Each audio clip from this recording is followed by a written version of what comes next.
नमस्कार दोस्तों, आपके अपने YouTube चैनल पर आप सभी का पुनः एक बार स्वागत है। एलडीसी एग्जाम्स को लेकर के क्लासें बनाई जा रही हैं और थ्योरी बेस्ड क्लासें बनाई जा रही हैं, क्योंकि एमसीक्यू तो लगातार आप पढ़ रहे हो, प्रैक्टिस कर रहे हो, लेकिन आपको थ्योरी भी आनी चाहिए। थ्योरी के बाद एमसीक्यू करें तो वो ज़्यादा बेटर होता है। तो उसी में हम राजस्थान के इतिहास को शुरू कर रहे हैं और उसके अंदर आप एक नई डायनेस्टी लेकर के आए हैं, जिस डायनेस्टी का नाम है गोहिल डायनेस्टी। तो गोहिल डायनेस्टी वो डायनेस्टी, वो वंश जो भारत ही नहीं, राजस्थान ही नहीं, भारत ही नहीं, विश्व के अंदर अपने स्वाभिमान और अपने पराक्रम के लिए जाना जाता है। तो उसी डायनेस्टी पर आज हम बात करने वाले हैं और स्टार्ट करते हैं आज की क्लास। देखिए, सबसे पहले हमें ये जानकारी होनी चाहिए कि हम जिस डायनेस्टी की बात कर रहे हैं वो कौन सी डायनेस्टी है। तो ध्यान रखिएगा, एक क्षेत्र पड़ता है। क्षेत्र की बात क्या करें, पहले नाम ही देख लेते हैं उसका। उस डायनेस्टी का नाम है गोहिल वंश।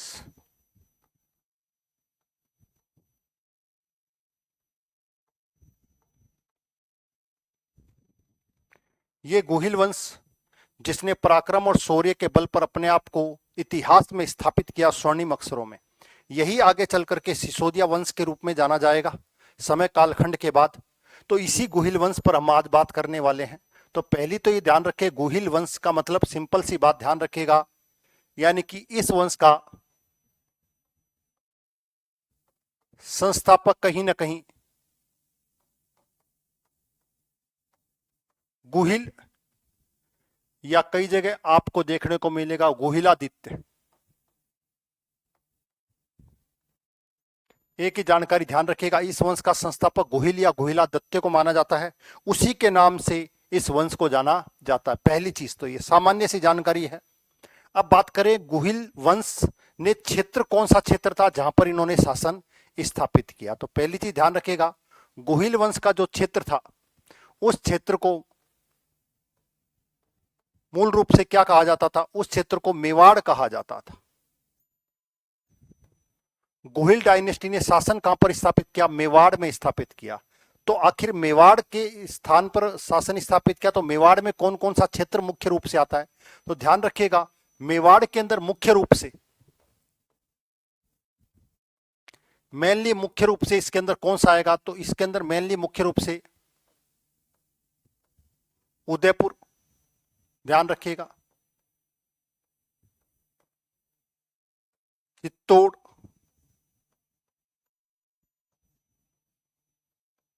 राजसमंद, अभी नया जिला बन गया, सलूम्बर, भीलवाड़ा और प्रतापगढ़। ये मुख्य रूप से कहीं ना कहीं मेवाड़ क्षेत्र के अंदर शामिल किए जाते हैं। इसके अलावा ध्यान रखिएगा, इसके अलावा अन्य के अंदर जो आप राजस्थान के अंदर पढ़ते हो, वांगड़ क्षेत्र, वांगड़ के अंदर दो क्षेत्र आपको देखने को मिलेंगे। एक का नाम है डूंगरपुर और एक का नाम है बांसवाड़ा। ये दोनों भी इसके अंदर कहीं ना कहीं शामिल किए जाते हैं। लेकिन मुख्य रूप से जब बात करें तो ये इतना स्थान, यानी कि वर्तमान में बात करें तो इतने डिस्ट्रिक्ट कहीं ना कहीं आपको देखने को मिलेंगे जो मेवाड़ क्षेत्र के अंदर आते हैं। पहली चीज तो ये आपको पता होनी चाहिए। दूसरी बात करें कि ये जो मेवाड़ क्षेत्र था, इस मेवाड़ क्षेत्र का प्राचीन नाम क्या था। एक चीज आपको ये भी पता होनी चाहिए, प्राचीन नाम। तो प्राचीन नाम में एक नाम तो इनसे मिलता जुलता आपको मिलेगा, मेदपाट। मेदपाट के रूप में जाना जाता है इसको। दूसरा नाम आपको मिलेगा प्रागवाट, ठीक है। और एक आपको मिलेगा सीवी जनपद। पॉलिटिकल रूप से ये तो इसके ज्योग्राफिकल नेम्स कहीं ना कहीं देखने को मिले, ये इसका पॉलिटिकल नेम आपको देखने को मिलेगा सीवी जनपद। अब सीवी जनपद क्या है, तो कहा जाता था कि सीवी जनपद के रूप में जाना जाता है कि जो सिकंदर ने भारत पर जब आक्रमण किया था, तो यहां से जब सिकंदर का आक्रमण भारत पर हुआ तो कहते हैं पंजाब से कुछ जातियां दक्षिणी पूर्वी राजस्थान के अंदर कहीं ना कहीं आ गई और उन जातियों के द्वारा ये कहीं ना कहीं इस क्षेत्र के अंदर निवास किया गया, उसी क्षेत्र को सीवी जनपद के रूप में जाना जाता है। तो कुछ लोग कहते हैं कि बाहर से जब उस समय आक्रमण किया किसने, सिकंदर ने, तो ये बाहर से आई, जबकि एक डॉक्टर पुरोहित हैं, उन्होंने कहा ये कहीं बाहर से नहीं आई, ये मूल रूप से राजस्थान की जाति के रूप में जाना जाता है। तो अलग अलग विवाद है, लेकिन ध्यान रखिएगा सीवी जनपद। अब सीवी जनपद का मतलब समझिएगा डिस्ट्रिक्ट। हम जब प्राचीन भारत को पढ़ते हैं तो हम पढ़ते हैं महाजनपदों को, और जब महाजनपद पढ़ते हैं तो महाजनपद के नीचे आते थे, जैसे जनपद, जनपद के नीचे महाजनपद। तो महाजनपद स्टेट के रूप में जाना जाता है और जनपद कहीं ना कहीं डिस्ट्रिक्ट के रूप में जाना जाता है। तो उस समय राजस्थान के अंदर, इस दक्षिणी राजस्थान में एक जनपद हुआ करता था सीवी जनपद। ये कहीं ना कहीं मेवाड़ वाला क्षेत्र, कौन सा, मेवाड़ वाला क्षेत्र आपको ध्यान रखना है। या आज की बात करें तो उदयपुर और चित्तौड़ वाला जो क्षेत्र था वो मूल रूप से सीवी जनपद के रूप में जाना जाता था। इसकी राजधानी के तौर पर भी आपको याद रखना है,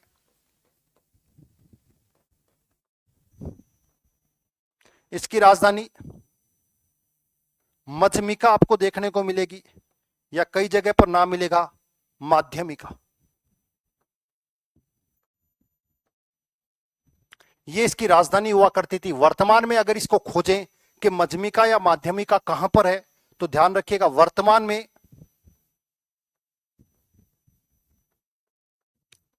वर्तमान के अंदर जो नगरी क्षेत्र है, कहां पर, चित्तौड़ में, उसको कहीं ना कहीं ये माना जाता है कि वही वो क्षेत्र था जिसको प्राचीन समय में मध्यमिका या माध्यमिका के रूप में जाना जाता था, नगरी। और नगरी के बारे में ध्यान रखिएगा, नगरी तो प्राचीन समय से आ रहा, तो नगरी की खुदाई भी होगी, तो ध्यान रखिएगा। Doctor D.R. भंडारकर के द्वारा इसकी खोज की गई थी। ये भी थोड़ा सा आपको याद रखना, नगरी से रिलेटेड, ठीक है। अब ये जानकारी तो आपको प्राचीन समय के बारे में, नाम और इसके बारे में। अब गुहिलों के बारे में कहा जाता है, गुहिल मुख्य रूप से राजपूत थे। तो मूल रूप से कहा जाता है कि क्वेश्चन मार्क लगा गया कि गुहिल, या ब्रैकेट के अंदर जो गुहिल में शासन कर रहे थे कौन, यहां पर जो राजपूत शासन कर रहे थे वो आखिर कौन है। ये हर जगह पर आपको, हर डायनेस्टी में देखने को मिलेगा। प्रारंभिक जो जानकारी है उसमें कहीं ना कहीं संशय नजर आएगा, प्रश्नवाचक लगता हुआ दिखाई देगा। तो गुहिल कौन था, या गुहिल के वंशज कौन थे, या मेवाड़ पर जिन्होंने शासन किया आखिर वो कौन थे। तो इसको लेकर के कुछ मत ऐसे हैं कि भाई यहां पर जो राजपूत शासन कर रहे थे उसको लेकर के दो मत है। एक मत का नाम है विदेशी, और एक मत का नाम है स्वदेशी, ठीक है। ये दो विचारधाराएं आपको देखने को मिलेगी, विदेशी और स्वदेशी की, ठीक है। अब विदेशी और स्वदेशी के अंदर भी आपको मूल रूप से ध्यान रखना है कि विदेशी के अंदर जितने भी आपको अंग्रेज दिखाई देंगे या वेस्टर्न जितने भी दिखाई देंगे, वो कहीं ना कहीं ये मानते हैं कि ये सब जो थे गुहिल या गुहिल के वंशज या राजपूत जो थे वो मुख्य रूप से विदेशी थे। जैसे टोड है, कर्नल जेम्स टोड इन्हें विदेशी मानता है।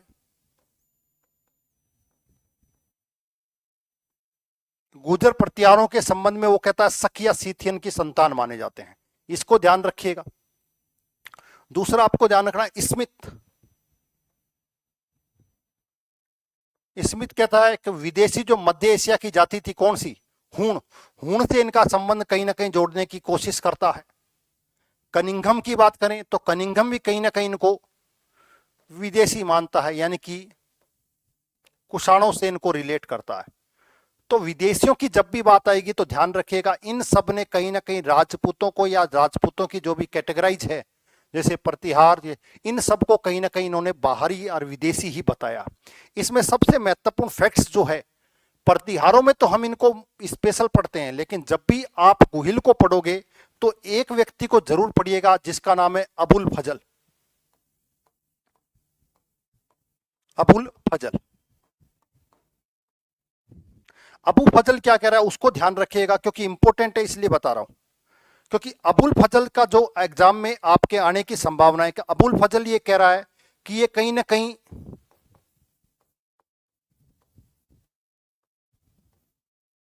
नौशेखा जो राजवंश था, कहां का? ईरान का। उसके वंशज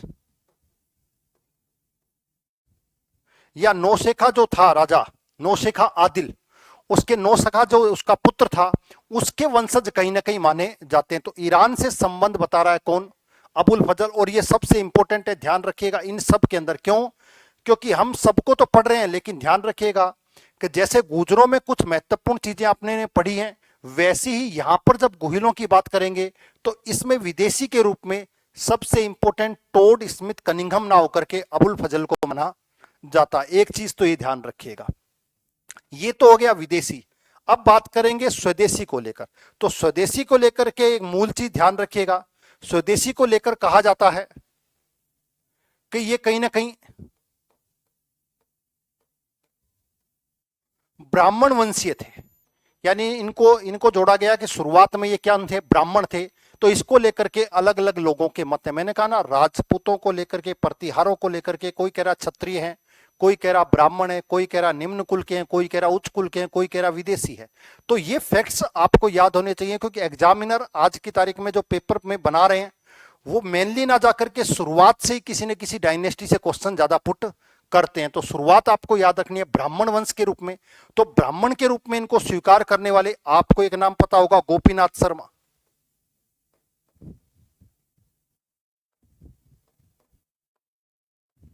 गोपीनाथ शर्मा ने एक डायनेस्टी के आधार पर, सॉरी एक प्रशस्ति के आधार पर, जिसका नाम है कुंभलगढ़ प्रशस्ति। कौन सी? कुंभलगढ़ प्रशस्ति के आधार पर इनको कहीं ना कहीं ब्राह्मण माना है। इसको ध्यान रखिएगा।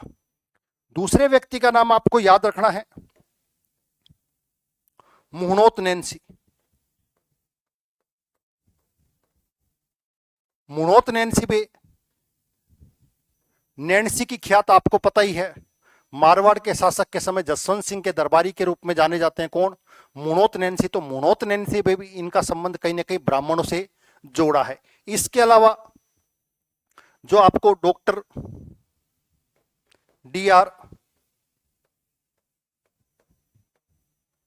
भंडारकर, ये लोग भी कहीं ना कहीं ये भी संबंध बताते हैं कि मूल रूप से जो गुहिल था वो ब्राह्मण वंशीय माना जाता है। इसके साथ साथ जो कुंभलगढ़ प्रशस्ति है उसको भी अगर आप इसमें ऐड कर लो तो चार कहीं ना कहीं दिखाई देंगे। Gopinath Sharma, Munot Nancy, doctor D.R. Bhandarkar और कुंभलगढ़ प्रशस्ति में कहीं ना कहीं ब्राह्मण वंशीय आपको दिखाई देंगे। इसको ध्यान रखिएगा एग्जाम में। इसके अलावा ब्राह्मणों से ही एक व्यवस्था और निकल करके आती है, जिस विचारधारा को आप बोलोगे कि कहीं ना कहीं सूर्यवंशी,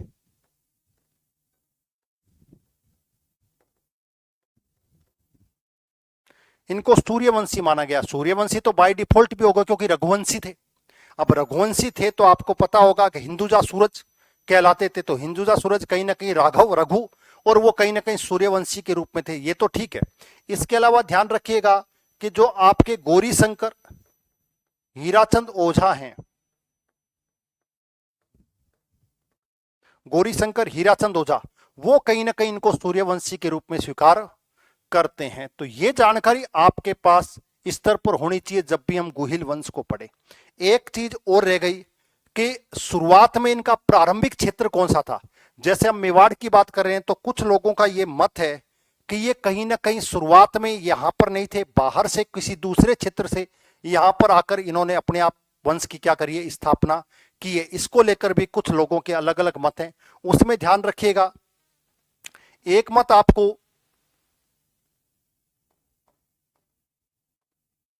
टोड का देखने को मिलेगा। टोड कहीं ना कहीं ये कहते हैं वल्लभी गुजरात इनका प्रारंभिक केंद्र था। प्रारंभिक केंद्र ध्यान रखिएगा। टोड के द्वारा ये माना गया कि ये मूल रूप से यहां पे नहीं थी, वल्लभी से यहां पर आकर के इन्होंने इस राजवंश की क्या डाली है, नींव डाली है। मूल रूप से इनका जो क्षेत्र था वो कौन सा था? वल्लभी गुजरात था। इसको आपके एग्जाम्स में ध्यान रखिएगा। एक और आपको याद रखना है, जो आपके ये डॉक्टर भंडारकर हैं, डॉक्टर जो भंडारकर है वो इनका प्रारंभिक जो केंद्र है, प्रारंभिक केंद्र ध्यान रखिएगा, प्रारंभिक केंद्र के रूप में एक स्थान को मानते हैं आनंदपुर को। किसको? कि इनका प्रारंभिक जो क्षेत्र था वो आनंदपुर था। आज की तारीख में हम उस आनंदपुर की बात करें तो वो कहलाता है वडनगर, और वडनगर का मतलब वही गुजरात। वडनगर का मतलब वही गुजरात आपको देखने को मिलता है। तो कहीं ना कहीं ये चीज ध्यान रखिएगा, एग्जाम्स में निश्चित तौर पर आपको देखने को मिलती है कि कोई व्यक्ति इसका कौन कौन इसका समर्थन कर रहे हैं। टोड के अलावा श्यामल दास जो हैं, वीर विनोद के लेखक श्यामल दास भी इनका संबंध कहीं ना कहीं वल्लभी से आपको देखने को मिलते हैं। तो ये प्रारंभिक जानकारी गुहिल वंश की आपको पता होनी चाहिए शुरुआत की। नेक्स्ट बात करें, इसके बाद बात करें तो इसको देख लीजिएगा। इसके बाद अगर हम बात करें तो अगला क्वेश्चन ये बनता है कि इसकी जानकारी जो गुहिल वंश है, गुहिल वंश की जानकारी का स्रोत क्या है, गुहिल वंश की जानकारी, प्रारंभिक जानकारी हमको कहां से देखने को मिलती है, ये दूसरा क्वेश्चन बनता है। तो गुहिल वंश की जानकारी आपको मिलती है, एक अभिलेख है जिसका नाम है सामोली अभिलेख।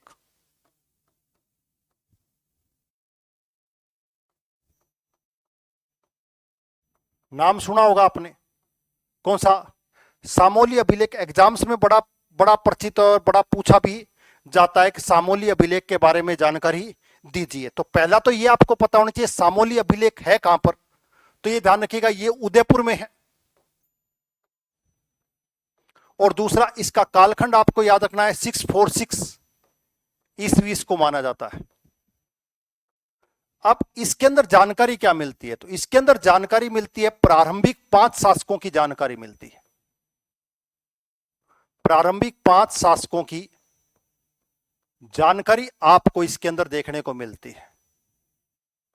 अब 5 शासकों की जानकारी का मतलब समझिए, जो 5वां शासक था शीलादित्य,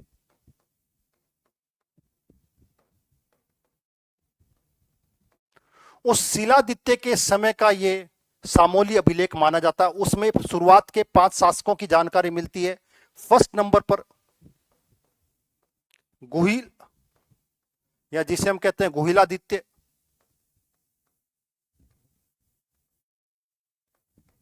सेकंड नंबर पर हमको मिलती है भोज की, इसको भी भोजदित्य कहा जाता है। तीसरे नंबर पर हमको जानकारी मिलती है महेंद्र की, और फोर्थ नंबर पर हमको जानकारी मिलती है नाग की, या इसको भी कहा जाता है नागादित्य की। और 5वां हम पढ़ ही चुके हैं, 5वें के रूप में कौन है? शीलादित्य। इन 5 शासकों की जानकारी का स्रोत क्या है? सामोली अभिलेख आपको देखने को मिलता है। इसको ध्यान रखिएगा, उदयपुर का है 646। इसी सामोली अभिलेख के आधार पर, इसी सामोली अभिलेख के आधार पर जो आपके गौरी शंकर हीराचंद ओझा हैं, वो ये कहते हैं कि अगर प्रत्येक शासक का लगभग 20 से 25 वर्ष औसत निकाला जाए शासन करने का, तो कहते हैं लगभग 566 ईस्वी में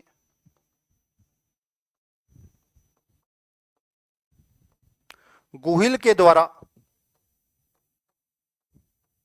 गुहिल राजवंश की स्थापना की गई थी।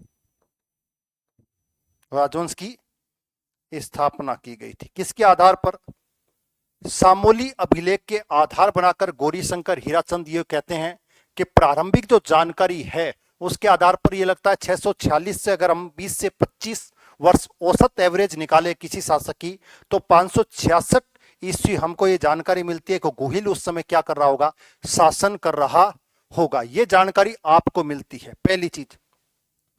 अब यहां से निकलकर एक चीज आती है कि गुहिल के बारे में मैंने आपको फिर कहा है कि गुहिल जो है, गुहिल के बारे में शुरुआत में काफी सारे आपको लोगों को, बहुत सारे साहित्यकार हैं, बहुत सारे लेखक हैं, उन सबको कहीं ना कहीं डाउट आपको देखने को मिलता है, क्योंकि आगे चलकर के कई इतिहासकार इसको जोड़ते हैं, कई इतिहासकार इसको वल्लभी से जोड़ते हैं, कई इतिहासकार इसको बाहर से जोड़ते हैं। तो कहते हैं कि वल्लभी के एक शासक हुआ करते थे।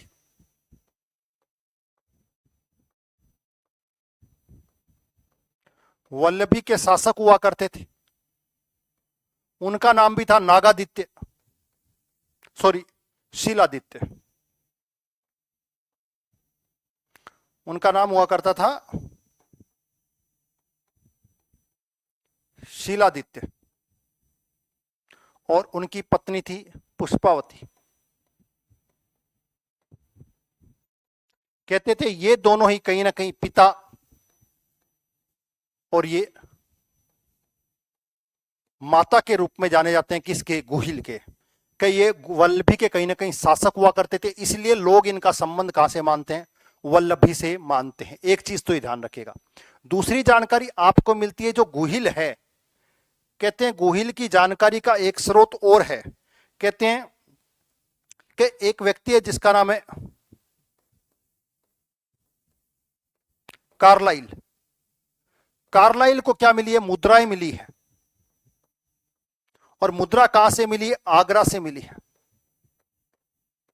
क्योंकि आपको पता प्राचीन समय में जानकारी का जो स्रोत है वो स्रोत क्या है कि कहीं ना कहीं मिलने वाली मुद्राएं, उनसे आपको जानकारी देखने को मिलेगी कि किसने कौन सा शासन कब किया है, उसको ध्यान रखिएगा। ठीक है, तो इसमें कहा जाता है कि ये कहीं ना कहीं खोज की गई कार्लाइल के द्वारा लगभग 1869 ईस्वी में। और कहते हैं यहां पर जो मुद्राएं मिली हैं उस पर श्री गुहिल लिखा हुआ मिला है।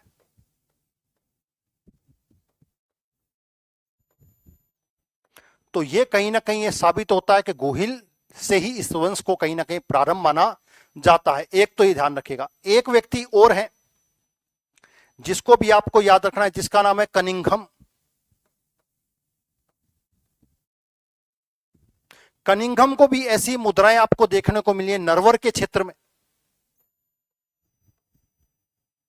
नरवर के क्षेत्र में मुद्राएं देखने को मिली है और वहां पर जो मुद्राएं हैं उस पर श्री गुहिलपति कहीं ना कहीं अंकित हुआ मिलता है। ये जानकारी मिलती है कहीं ना कहीं प्रारंभिक जानकारी किसके बारे में? गुहिल के बारे में। तो ये कहा जाता है गुहिल के द्वारा इस वंश को कहीं ना कहीं स्थापित किया गया या प्रारंभ किया गया था। प्रारंभिक जानकारी आपको ये देखने को मिलती है। ठीक है, उसके बाद आपके पास शासक तो मिलेंगे लेकिन उनके बारे में आपको डिटेल देखने को नहीं मिलती है। जैसे आपको देखने को मिलेगा उसके बाद भोज। कौन सा? भोज। भोज के बारे में भी अलग अलग जानकारी का सोर्स आपके सामने है, लेकिन यह कहा जाता है कि एक लेख है जिसका नाम है भोज की जानकारी का एक जानकारी मिलती है, एक आहड़ के लेख से जानकारी मिलती है। ठीक है, इसी लेख से जानकारी मिलती है कि गुहिल का उत्तराधिकारी कौन सा? गुहिल का उत्तराधिकारी कौन था? भोज था। और इसी लेख के अंदर इन दोनों के नाम की भी जानकारी मिलती है। और साथ साथ में नागादित्य, जो नाग के बारे में जानकारी मिलती है वो तो ये मिलती है जनश्रुति। तो ये कहते हैं कि आपको आगे चल करके आप पढ़ोगे कि कालभोज या बप्पा रावल के द्वारा नागदा को राजधानी बनाया गया, लेकिन जनश्रुतियां यहां तक कहती हैं कि जो नाग या नागादित्य है इसी के द्वारा नागदा को स्थापित किया गया था। तो ये दोनों अलग अलग आपको देखने को मिलती हैं। लेकिन इसके बाद ऐसा नहीं है कि 5 शासकों के बाद सीधा आप बप्पा रावल या कालभोज को पढ़ते हो। ध्यान रखिएगा, बप्पा रावल या कालभोज 8वें शासक के रूप में कहीं ना कहीं जाना जाता है। जब 8वें शासक के रूप में आप देखोगे तो फिर 8 शासक हुए, ये तो 5 हैं। तो ध्यान रखिएगा 5 के बाद जो छठे शासक के रूप में आप इतिहास में पढ़ते हो तो उसका नाम है अपराजित। इसको याद रखिएगा। और 7वें शासक के रूप में आपको देखने को मिलेगा महेंद्रदित्य, महेंद्र सेकंड। और महेंद्र सेकंड जो है उसी के पित्र के रूप में आबू के जो सवर सिंह है उनका एक अभिलेख मिला है। ध्यान रखिएगा, आबू के जो महारावल है समर सिंह, उनका एक अभिलेख मिला है और उसमें कहा गया है कि महेंद्र सेकंड का जो पुत्र होगा उस पुत्र का नाम दे रखा है क्या? कालभोज या बप्पा रावल उसका। तो ये जानकारी आपको कहीं ना कहीं देखने को मिलती है। तो शुरुआत में आपको इन शासकों के बारे में डिटेल मत रखिए, लेकिन ये सीक्वेंस आपको पता होनी चाहिए। पहले गुहिल, गुहिल के बाद भोज, भोज के बाद महेंद्र, महेंद्र के बाद नागादित्य, उसके बाद शिलादित्य, उसके बाद अपराजित और अपराजित के बाद महेंद्र, और महेंद्र के बाद 8वें शासक के रूप में आप पढ़ोगे किसको? बप्पा रावल या कालभोज को। तो बप्पा रावल और कालभोज भी दोनों एक हैं या अलग अलग हैं, या कालभोज है, बप्पा उसका टाइटल है, इसको लेकर भी इतिहासकारों में अलग अलग मत है।